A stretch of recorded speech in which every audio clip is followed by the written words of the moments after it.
one place where you can go to do floating, chiropractic, massage therapy, you know, maybe even physical therapy. I mean, that's a little bit more of like a, you know, specified modality. But yeah, I mean, but you know, it's just like you don't want to have to spend your whole day or your whole week driving to and from all these other places. If you could just fit, you know, 5 or 6 modalities under the same roof that are going to give you the results you need. And the science is just, it's coming in. Like cold therapy works, right? Cold hot therapy, like, and that's why, like, that is why these machines are as revolutionary as they are, is because the reason why cold and hot therapy work as well as it does, specifically cold therapy, is because it creates an environment that is so unsustainable for your body for long periods of time that from a cold infusion perspective, you're literally challenging the central nervous system of the body. You're literally putting the body into the most intense fight or flight environment. You're changing the environment such that your body has to force to adapt to it. So you have to become more cold adapted, right? Which has to happen on a molecular level. Yeah, so the reason why these machines and why I chose them, the adaptive resistance exercise machine, is because what you're doing is you're forcing a near-death experience to the body on a molecular level. But you don't literally feel like you're dying. It's just that your body is getting the signaling from an evolutionary biology perspective. You're creating the conditions for your body. You're hacking the environment such that your body has to be, it forces an adaptive change, right? So you're making your body stronger, literally. You're making your body have more stamina and endurance. You're forcing your body, with the organism of your body, to adapt to a stimulus and to an environment that it is basically unable to handle. So the next time, like the way that I like to liken it is like evolutionary biology, right? Like the human species, the hominid Homo sapiens species, has been around for hundreds of thousands of years.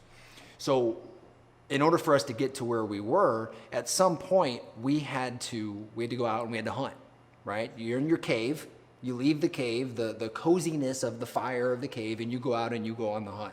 Well, as you're hunting, sometimes you become the hunted. And if you were to encounter an animal that is bigger, stronger, and faster than you, it wasn't about winning the fight, because you're never gonna win against a bear. You're never gonna win against a tiger or a coyote or anything like that. But what you might be able to do, hopefully, is have the strength, stamina, and endurance enough to fight it off to get yourself to safety, right? But you're gonna lose the fight regardless. Well, losing the fight and surviving is a triggering mechanism for the body from a molecular perspective, from a biology perspective, to grow and get better and get stronger enough, just enough, so that the next time you encounter that stimulus or that event of being attacked, then you're able to handle it or survive it better. And then it's an incremental, right? So it's exactly what these machines are doing, is it's creating an environment with a workout and a stimulus that you're never gonna win. You are never going to win against this wench, right? But it's gonna create the conditions for your body to have to adapt to get better and to handle the stimulus better next time. And the way that we do that is through the software. It's a patented software that the company has, that it's all data driven.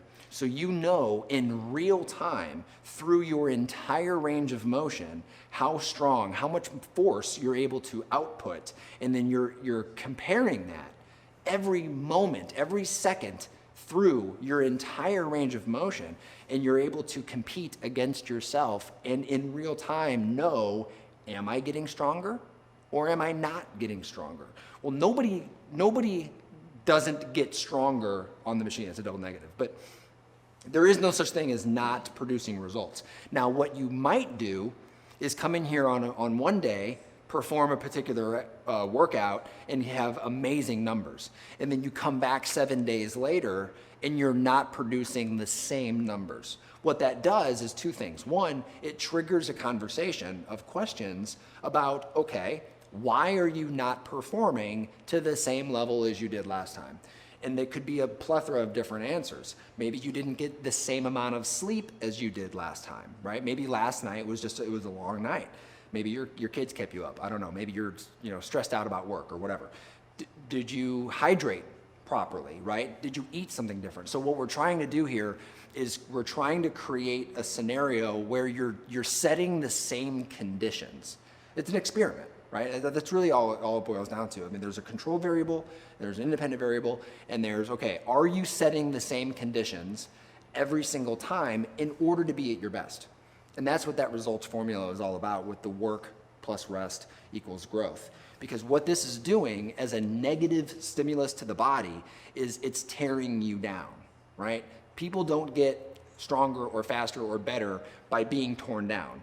They get that way by being brought back up. But the only way for the body to recover and to actually make the progress that it needs, that we all are trying to look for, whether it's for strength, whether it's for aesthetics, whether it's for confidence, whatever that is, it all happens during the rest. It all has everything to do with sleep, and it all has everything to do with how we eat and the resources. Let me ask you, when time's been such a theme, people can get full workout in 30 minutes or less for one day for the week. And Right. Says, how are you able to do that? Why are you able to do that? What's a brief answer you can give for that?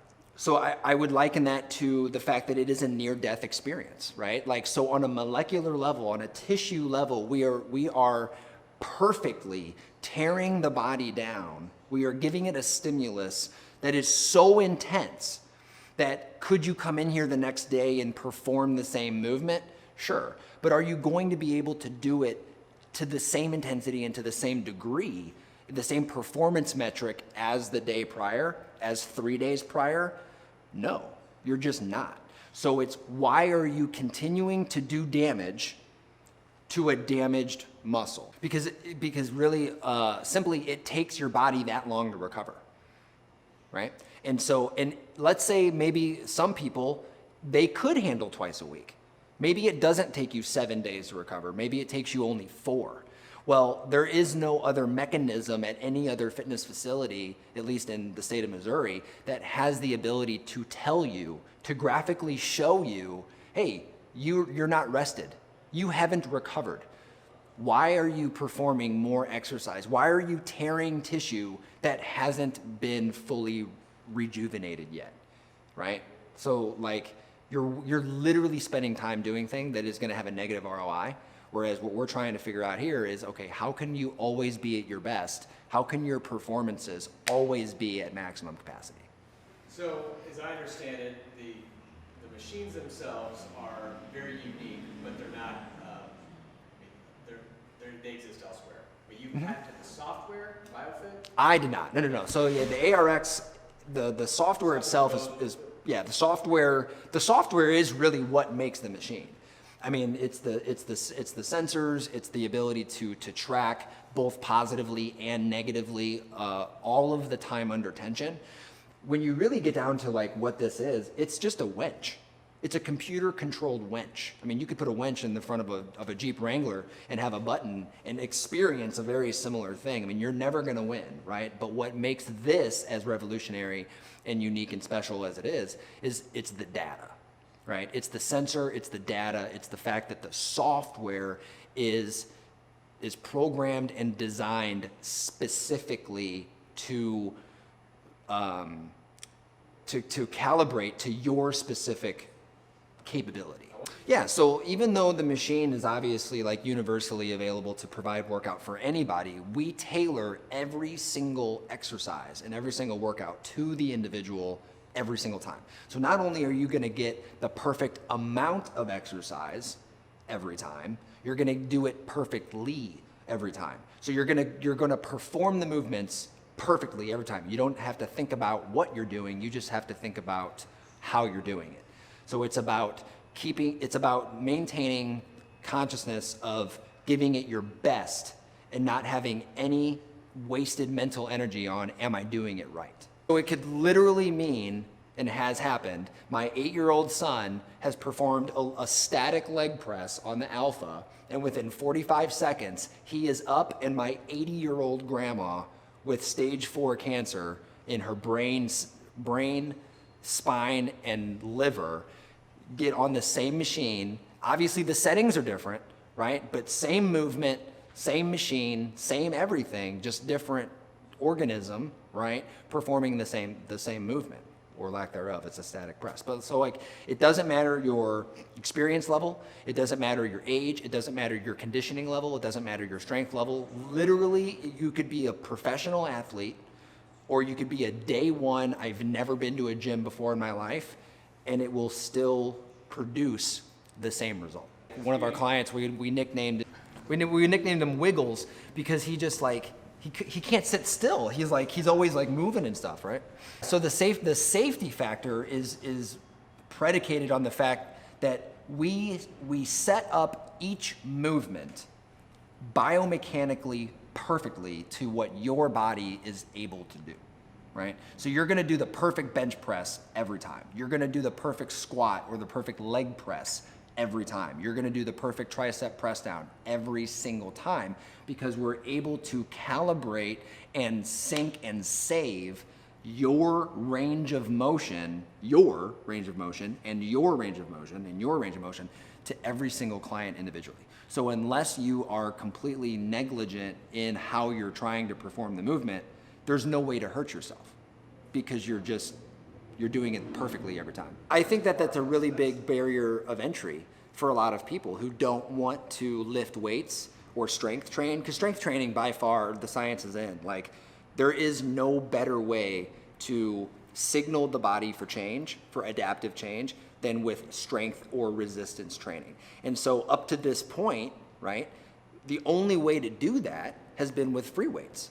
Or the only way to do that has been with, like, you know, a machine or some cable-driven situation. But none of those mechanisms are as effective as this technology, solely because you cannot reproduce in any other gym or any other fitness facility in the country, in the world, what this can do, because of you're dealing with a motor, right? You can't change plates on a bar that fast. You just can't. And so it's not so much that like BioFit is the greatest thing ever. It's just that we're utilizing technology that just nobody else has available to them, right? Like, there's no difference between a car and a bike other than the amount of time it takes you to get from A to B, right? So like, or a bike and a motorcycle would probably be a better analogy. So like, a bike and a motorcycle both have two wheels, both have handlebars, you're both sitting down, right? But like, you're able to get to where you want to go faster on a motorcycle than you on a bike. It doesn't mean that you can't get there, but would you rather get from A to B in an hour, or would you rather get to A to B in 10 minutes?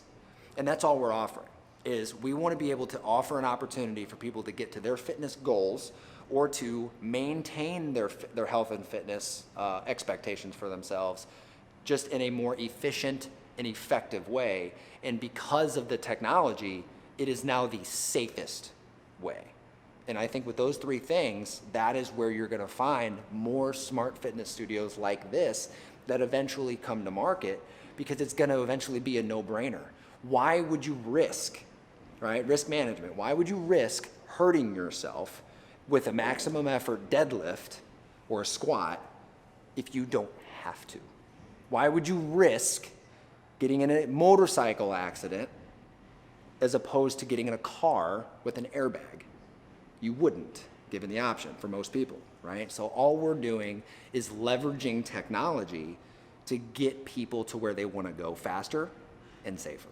It's a semi-private studio, right? So I mean, we do have private sessions that we offer, but I do know that because half of my clients are women, and they're attractive women, and they're women who are used to going to a gym and being bothered, being heckled, being stared at, and that's a lot of distraction, you know, for women, and for even really a lot of men too. You know, how many times have you gone to a gym and you're on chest day, right? And some smoking hot girl comes in and she's doing legs, so she's on the Smith machine over there, but all of a sudden your chest day turned into a leg day, right? That's unproductive, right? It's not that like men and women can't like cohabitate in the same atmosphere, in the same gym atmosphere, but it's a distraction. So what my intention is to set up my studio in a way that removes any and all barriers. Let's start that thought over. My intention is to set up. Yeah. So my intention is to create an atmosphere where there are no barriers to entry. right? There are no distractors, because when you come here, I work with a lot of professionals. So a lot of professionals, they have a purpose, they have a mission, and they do things on purpose, with a purpose. So when they come here, it's time to work. You come in, you get what you got, you get what you need, and you leave. Whereas in a gym, there's too much opportunity for fluff. There's too much opportunity to just hang out. Nobody's hanging out here. You come in, you get it, you go.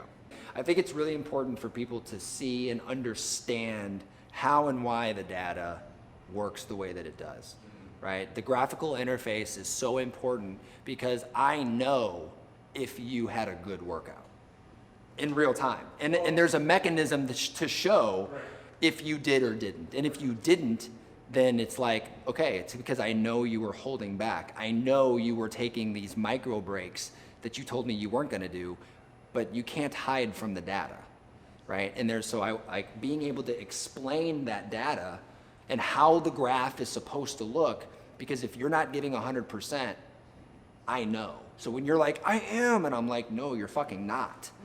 I'm John Zarbock, I'm the owner of BioFit. I work with time-conscious professionals to help them optimize their exercise, their strength training goals in the most effective, efficient, and safe way on the planet.